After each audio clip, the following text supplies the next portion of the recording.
OMH 101 संप्रेषण तकनीकी की कक्षा में पुनः आपका स्वागत है। आज हम जिस विषय पर बात करने वाले हैं, जिस विषय की चर्चा करने वाले हैं, वह विषय है उपसर्ग। उपसर्ग शब्द संस्कृत का है। उपधन सर्ग दो शब्दों से मिलकर बना है। इसमें उप का अर्थ है समीप और सर्ग का अर्थ है सर्जना या सृष्टि, अर्थात समीप आकर जो किसी नए अर्थ वाला बना दे, उसमें नए अर्थ की रचना कर दे, उसे उपसर्ग कहते हैं। यास्क ने उपसर्ग को शब्द का महत्वपूर्ण भेद माना। हालांकि उपसर्ग शब्द नहीं कहे जा सकते। शब्द का अपना एक अलग अर्थ होता है और उपसर्ग शब्द के साथ मिलकर ही सार्थक रहता है, अलग रहकर वह सार्थक नहीं होता। किसी शब्द के साथ मिल जाता है जब उपसर्ग, तो तीन परिवर्तन वो उस शब्द में ला देता है। पहला परिवर्तन ये, तो कई बार उपसर्ग जब शब्द से जुड़ता है तो उसमें नवीनता आ जाती है, और कई बार ऐसा होता है कि शब्द का जो मूल अर्थ है उसे ठीक उल्टे अर्थ की सर्जना करता है, और कई बार उसमें कोई परिवर्तन नहीं होता। ये जो तीन उदाहरण मैं देने वाली हूँ वो शिव मूर्ति जी की पुस्तक से मैंने आपको दिए हैं। वो इस प्रकार है। जैसे गमन शब्द में जब हम अनुपसर्ग लगा देते हैं तब अनुगमन शब्द की रचना होती है। गमन का अर्थ होता है जाना और अनुगमन यानी पीछे चलना। इससे अर्थ में नवीनता आ जाती है। दूसरा उदाहरण देखिए, मेल मतलब मिलना, अनमेल ना मिलना, ठीक उल्टा अर्थ हो जाता है उपसर्ग के लगाने से। तीसरा उदाहरण है जहां कोई परिवर्तन नहीं होता, जैसा कि उत्तम। उत्तम में कोई परिवर्तन शब्द के अर्थ में नहीं आता। हिंदी में तीन प्रकार के उपसर्ग मिलते हैं, यानी संख्या के आधार पर। संस्कृत के 19, हिंदी के 10 और उर्दू के 12। इन सभी का हम एक साथ मिला जुलाकर प्रयोग हिंदी में करते हैं। हालांकि कुछ विद्वानों ने इस संख्या को भी अपने अपने हिसाब से अलग अलग बताया है, तो हम इस संख्या के अतिरिक्त भी जो अन्य उपसर्ग हैं उनका भी अध्ययन करेंगे। संस्कृत के उपसर्गों में जो सबसे पहला उपसर्ग है वो है अति। जहां अति लग जाता है वहां शब्द के अर्थ में दो प्रकार से परिवर्तन होता है, जैसे कि बाहुल्य के लिए और उल्लंघन के लिए हम इस शब्द का प्रयोग करते हैं। जैसे आमतौर पर सोना यानी निद्रा और अति निद्रा यानी बहुत सोना। अतिक्रमण उल्लंघन के लिए आता है। अतिकाल अधिक समय के लिए आता है। अधि सामीप्य, ऊपर, श्रेष्ठ, ये इसका अर्थ होता है। और निर्मित शब्द है अधिकरण, अधिरथ, अधिपति इत्यादि। तीसरा उपसर्ग है अनु। अनु का अर्थ होता है पीछे तथा साथ। तो जब हमें किसी शब्द को पीछे और साथ के रूप में परिवर्तित करना होता है तब हम इस उपसर्ग का प्रयोग करते हैं। जैसे अनुग्रह, अनुमान, अनुभव, अनुपम। अप, दूर और हीनता के लिए इस उपसर्ग का प्रयोग किया जाता है। जैसे अपकार, अपमान। अभी, और सामीप्य के लिए हम इसका प्रयोग करते हैं अभिगमन, अभियान। अव, दूर और नीचे अर्थ के साथ इसका प्रयोग होता है। जैसे अवतार, अवमानना। आ, उपसर्ग का प्रयोग तक और कम के लिए होता है। जैसे आच्छादन, आकंप, आकंठ, आजन्म, आमरण। उत और उद, दो जो उपसर्ग हैं वो ऊपर और उन्नति के लिए प्राय प्रयुक्त किए जाते हैं। जैसे उद्गम, उद्भव। उद्गम के भाव में कि पैदा हुआ और ऊपर गया, ऊपर की ओर गया, ऊपर की ओर उठा। उद्गम होना, उद्गम, उद्भव, उद्देश्य, उन्नति। उप, निकट, सहायक और सदृश उसके समान। उपासना, उपसंहार, उपदेश, उपनिषद, उपमेय। दुस और दुर जो संस्कृत के उपसर्ग हैं उसका अर्थ है बुरा और कठिन। दुर्मुख, दुस्साध्य, जिसको मुश्किल से साधा जा सके। दुर्दशा, बुरी दशा। दुर्लभ, मुश्किल से मिलने वाला, मुश्किल से लभ्य होने वाला। दुर्गम, जो फिर कठिन है, और दुर्गुण, जो कि बुरा है। तो दोनों अर्थों में इसको प्रयुक्त किया जाता है, दुस और दुर को। उसके बाद संस्कृत के अन्य उपसर्गों में है नि। नि का अर्थ होता है नीचे, भीतर, अतिरिक्त। निकृष्ट, निपात, निषेध, निवास। निस और निर, जिसका अर्थ है बाहर, और निषेध, जिसे निर्मित शब्द है निर्गम, निर्दोष, निरपेक्ष, निर्विधान। परा, परा का अर्थ होता है पीछे या उल्टा। पराजय, विजय, जीता।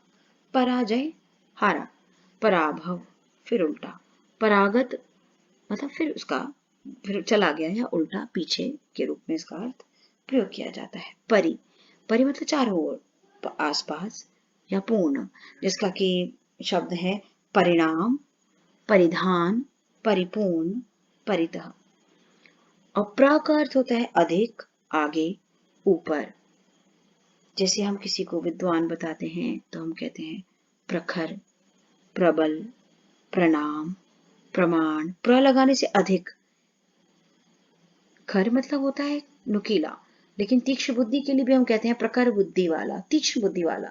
तो प्र लगाने से अर्थ हो गया वहां प्रबल, है ना, प्रखर यानी कि तीखा, तीक्ष्ण। तो प्रणाम, प्रमाण, प्रचार, प्रकार, प्रगल्भ, आगे, ऊपर और अधिक के अर्थ के साथ हम इसको उपसर्ग को प्रयुक्त करते हैं। प्रति के भी कई अर्थ होते हैं, और, उल्टा, विरोध। शब्द किस शब्द के साथ उपसर्ग जुड़ेगा उसके आधार पर कई बार अर्थ के विचार हम करते हैं। जैसे और, उल्टा, विरोध शब्द के साथ जुड़ने के बाद हमें पता चलता है, जैसे प्रत्येक,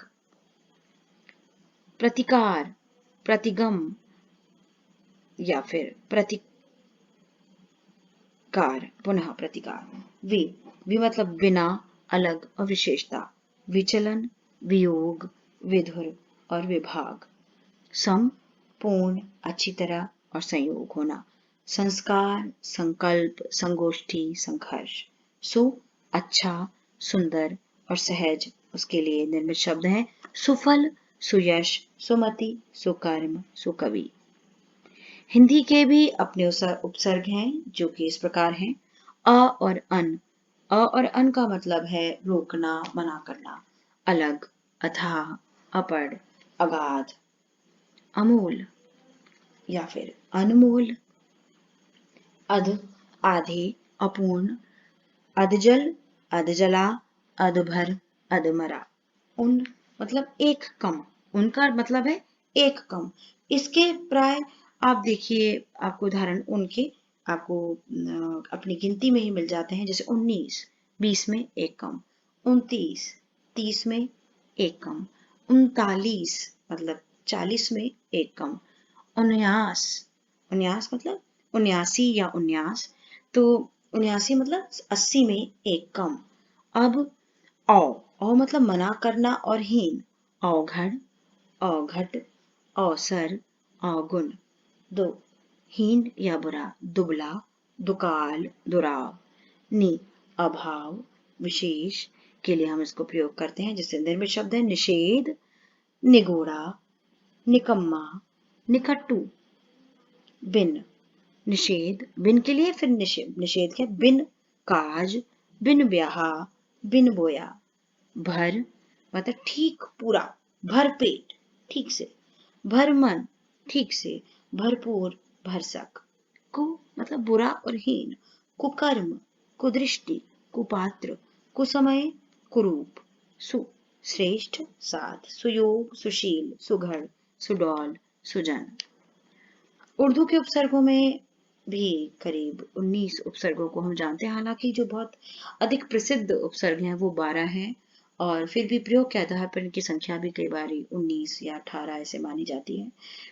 तो यहाँ पर हम 19 उपसर्गों की चर्चा कर रहे हैं। जो है पहला अल, जो कि अरबी से लिया गया है, जिसका अर्थ है निश्चित, अलबत्ता, अलविदा। एन, ठीक या पूरा, एन वक्त पर, जैसे कहते हैं सही समय पर, ठीक समय पर, एन वक्त। कम मतलब थोड़ा, हीन, कम अकल, कम हिम्मत, कम वक्त, कमजोर। खुश, अच्छा, शुभ। खुशबू, खुश दिल, खुशहाल, खुशखबरी। गैर, भिन्न या विरुद्ध के लिए, गैर कानूनी, गैर वाजिब, गैर हाजिर। दर, में, हर मतलब में और हर अलग अलग है, हालांकि इसमें जुड़ गया है तो ये अलग अलग इसको मानिएगा प्लीज। तो में और हर, उसके अतिरिक्त हकीकत, और दरअसल, दरकार। ना से अर्थ है अभाव, ना उम्मीद, नाराज, नापसंद, नादान। फिल का अर्थ होता है में, फिलहाल। इस हाल में या इस समय में, फिलहाल इस समय में, है ना। ब अनुसार, में, से और, बदौलत, बनाम, दस्तूर, बद मतलब बुरा, अशुभ, बदनाम, बदमाश, बदबू। बर का मतलब होता है ऊपर या पर, बराबर, बर वक्त, बर तरफ। बा मतलब साथ, अनुसार, बा कायदा, कायदे के अनुसार। बा तमीज, तमीज के साथ। बाजाब्ता, बाजाब्ता मतलब जब्त के साथ। बिल, साथ में या में, साथ से या में। बिल मतलब बिल्कुल, बिल इत्तेफाक, बिला, बिना, बिला शक, बिला वजह, बिला कसूर। बे का अर्थ है बिना, बेचारा, जिसका कोई चारा ना हो। आमतौर पर बहुत आप लोगों ने इस प्रयोग का, शब्द का प्रयोग किया होगा, इस उपसर्ग का प्रयोग किया होगा। बेईमान, जिसका कोई ईमान ना हो। बेशक, जिसपे कोई शक ना हो। बेतरह। इसी तरह ला का मतलब बिना, निषेध। लाजवाब, जिसका कोई जवाब ना हो। लावारिस, जिसका कोई वारिस ना हो। ठीक इस तरह लाचार और लामजहब। उसके अतिरिक्त है सर, सर मतलब मुख्य, श्रेष्ठ। सरनाम, सरदार, सरकार, सरताज। हम, संस्कृत के सम से बना है, जो कि इस तरह साथ और समान के लिए। हम वतन, हम उम्र, हम राह, हम राज, हमदर्दी। और हर मतलब प्रत्येक, हर तरह, हर रोज, हर साल, हरगिज इत्यादि। तो हमने देखा कि किस प्रकार संस्कृत, हिंदी और उर्दू के तमाम जो उपसर्ग हैं वो बहुत सारे नए नए शब्दों का निर्माण करते हैं।